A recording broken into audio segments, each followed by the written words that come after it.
Il y a une grosse polémique au cœur de la Guinée équatoriale. En Guinée équatoriale, il y a une polémique de ouf. Vous avez sans doute entendu parler de Balthazar, que ce soit sur TikTok, Facebook ou bien YouTube.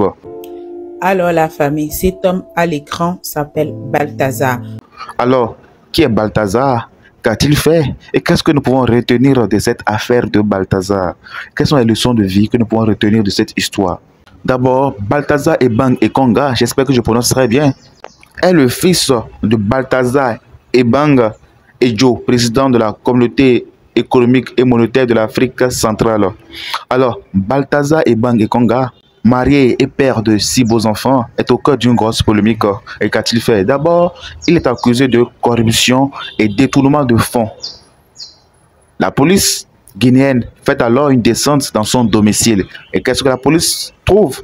Et ce que la police guinéenne trouve fait actuellement le tour des réseaux sociaux. On trouve plus de 400 vidéos de lui, des sextapes, des vidéos de lui avec d'autres femmes, des femmes mariées, célibataires, enceintes, des jeunes filles, tout ce que vous savez, etc. D'abord, Balthazar se fait arrêter, mais le problème est que devant la loi guinéenne, c'est pas Guinée équatoriale, bien sûr, il faut préciser, c'est pas un crime.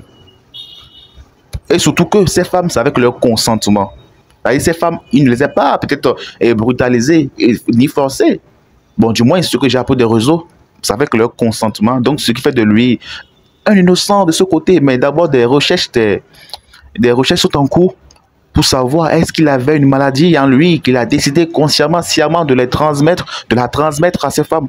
Et la maladie que vous connaissez, la maladie des 4 lettres, qui commence par un C, qui finit par un A. Donc, si vraiment, et d'après, je n'ai pas vraiment voulu aller en profondeur des recherches. Donc, d'après ce que les gens disent, se peut que ce soit vraiment possible. Bref, ce n'est pas ce qui m'intéresse actuellement dans cette vidéo. Et cette vidéo, j'ai l'impression que les gens, là sur les réseaux, se mettent à rire. C'est vrai, en fait, ça ne fait pas rire forcément. D'un côté, ça doit faire pitié. D'abord, la première leçon que j'aimerais que nous retenions de cette histoire, c'est d'abord la leçon que vous voyez tous là. C'est de contrôler nos pulsions sexuelles, les plaisirs. D'abord quoi?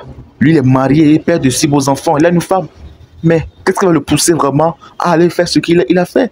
Si ce n'est pas la recherche du plaisir, à l'excès, on en veut toujours plus, on en veut toujours plus. D'abord, c'est le contrôle. Et nous pouvons regarder dans toute l'histoire. Nous verrons que les grands hommes, ce qui les fait tomber souvent, c'est ça. Et actuellement, il y a de cela, j'ai fait une vidéo récente, je parlais de P. Diddy. C'est la même chose qui s'est passée pour lui. Et la deuxième leçon que j'aimerais que nous retenions, c'est la responsabilité de nos actions. Lorsque vous posez des actions, lorsque vous êtes dans la mesure de prendre certaines décisions ou bien certains choix, actions, posez-vous toujours cette question. Dans 5 ans, dans 3 ans, qu'en serait-il? Qu'est-ce qui peut m'arriver? Qu'est-ce qui peut en découler de positif de cette action? Et trouvez une réponse à cette question avant de pouvoir vous mettre maintenant à faire ce que vous vouliez faire. La troisième leçon que j'aimerais que nous retenions, c'est d'abord de se forger des valeurs. Et des valeurs. Cet homme n'a pas de valeur. Un homme sans valeur est un homme sans ancrage, naviguant sans but et sans direction dans la vie. Avoir des valeurs, c'est essentiel parce qu'elles servent de guide intérieur. Avoir des valeurs, c'est essentiel parce qu'elles influencent nos décisions, nos actions, nos choix et notre manière de vivre. C'est très important d'avoir des valeurs. Et j'aimerais vous poser une question. Est-ce que aimeriez-vous un jour que votre femme soit secrétaire dans une administration ou qu'elle travaille ou qu'elle occupe un poste dans une administration quelconque? Ils m'ont déjà posé cette question en temps. J'ai répondu que oui, j'ai une femme. Si elle a étudié pour ça et qu'elle trouve du travail dans telle administration, elle peut aller travailler. Mais que, en vrai de vrai, le problème ne vient pas forcément de M. Balthazar, parce qu'ils ont dit que c'est avec le consentement de ces femmes. Donc, ce qui veut dire que, d'un autre côté, il y a aussi ces femmes qui, je ne sais pas ce qui est dans leur tête, je ne sais pas.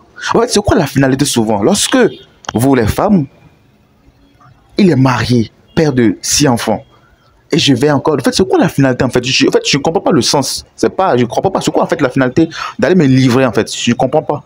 C'est quoi la finalité en fait? Elles vont se livrer et parce qu'elles n'ont pas ce mindset, elles n'ont pas des valeurs, des principes. Et un homme doit toujours avoir ses principes, avoir des valeurs et toujours les respecter. Et sa femme ainsi.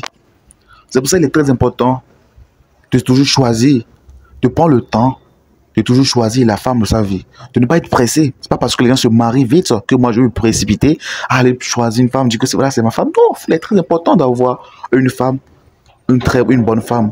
Je ne dis pas une belle femme qui a des femmes, non, une très bonne femme. Parce qu'une bonne femme, avoir une bonne femme, c'est très différent d'avoir une belle femme, c'est carrément différent. En vrai de vrai, on devait peut-être prendre conscience. Et j'ai l'impression que chaque jour que les choses avancent, le monde est en train de partir en couille. Et c'est une triste réalité, ça fait pas rire, ça fait pitié de remarquer qu'un monsieur marié, voilà. Et cette vidéo, je l'ai fait, j'ai vraiment souffert avant de la faire parce que vous allez remarquer que j'ai changé de micro, l'autre micro s'est déchargé, tout ça là, et ça burger partout là. Mais je disais qu'il fallait forcément que je passe ce message aux personnes pour conscientiser au moins quelques minutes, même ces 2-3 personnes qui prennent conscience, c'est vraiment assez important, c'est largement suffisant. C'est quoi la finalité souvent de nos actions? Lorsque nous commettons, lorsque nous posons des actions, c'est quoi la finalité? Qu'est-ce que nous recherchons finalement? Posez-vous toujours cette question.